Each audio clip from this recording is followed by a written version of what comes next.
Imagine a quiet afternoon. You are sitting comfortably, perhaps reading, or just staring out the window. Suddenly, a device on the table begins to vibrate. A name flashes on the screen. It is a phone call. For many people, this moment triggers a very specific physical spike of adrenaline. It is not that you dislike the person calling. You might actually love them dearly. But that incoming call represents a sudden demand for a live performance.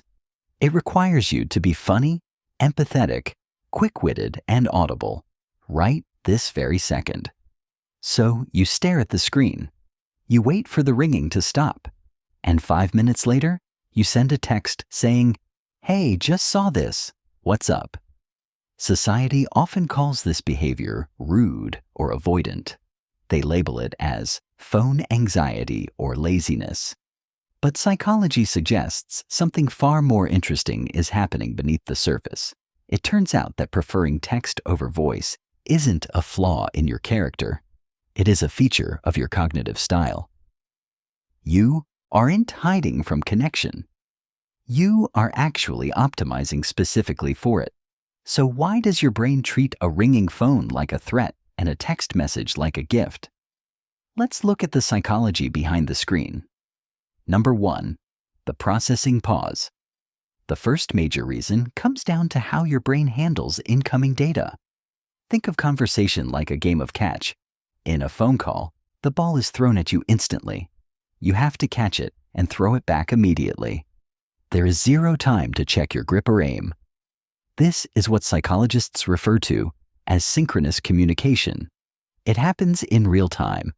But for many introverts and highly sensitive people, the brain needs what researchers call a processing pause. When you text, you pause the game. You hold the ball for a moment. You look at it. You decide exactly where you want to throw it.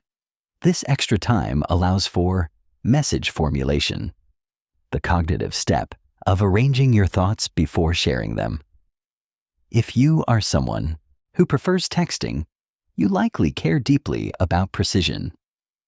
You want to say exactly what you mean, not just the first thing that falls out of your mouth to fill the silence. A phone call forces you to prioritize speed. A text message allows you to prioritize truth. You aren't slow, you are deliberate. Number 2, the control of context. There is a fascinating concept in communication theory called media richness. A phone call is incredibly rich. It has tone, volume, background noise, and pauses. That sounds great in theory, but for your brain, it can be overwhelming.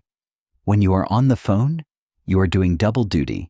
You are listening to the words, but you are also analyzing the tone of voice.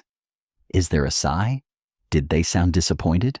Why is there a long silence? This is heavy emotional lifting. Texting strips away that extra noise. It turns down the volume on the social pressure. Research from the University of California suggests that digital messaging gives users a sense of controllable presentation. When you are on a call, you are exposed. You cannot hide a shaky voice or tired sigh. But in a text, you control the context completely.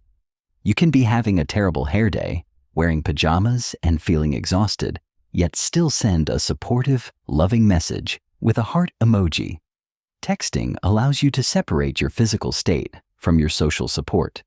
It lets you be a good friend, even when you don't feel like being a performer. Number 3, the permanence of connection. Here is a surprising detail that researchers have noticed. People who prefer texting often treasure memories more intensely than those who prefer calling. Think about a phone call. It is ephemeral. The words are spoken, they float into the air, and then they are gone forever. Unless you recorded it, you cannot revisit a compliment or a funny joke from 3 years ago. Texting creates a digital archive of your relationships.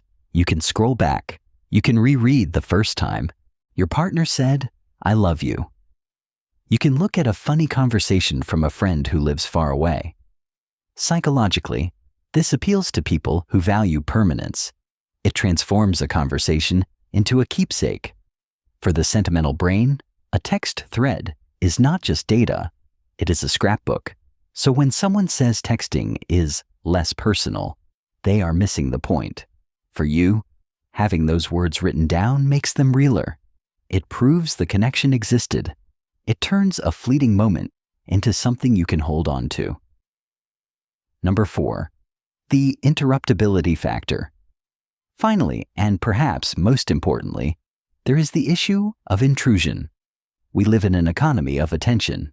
A phone call is a demand that says, "My desire to speak is more important than whatever you are doing right now." It is an uninvited guest walking through your front door. People who prefer texting tend to score higher on traits of conscientiousness regarding time, both their own and others. You view a text as a polite knock. On the door, it says, "I am here when you are ready." This aligns with the psychological concept of autonomy. We feel happiest and most secure when we feel in control of our own schedule. A ringing phone violates that autonomy. It forces a timeline upon you. A text restores that autonomy. It allows you to engage when your emotional battery is charged. This means that when you finally do reply, you are actually more present. You aren't resentful about the interruption. You are choosing to engage willingly. So, if you are the type of person who stares at a ringing phone until it goes to voicemail, take a deep breath. You are not broken. You are not being rude. You are simply a person who values precision over speed. You value a record of affection over a fleeting moment of noise. And you value the ability to show up for your friends when you are truly ready, rather than when you are forced to. In a loud world, choosing the quiet precision of a text message is just a different way of saying, "I care enough to get the words exactly right." If this video helped you understand your own communication style a little better, please like this video and subscribe to our channel for more insights into how your mind works.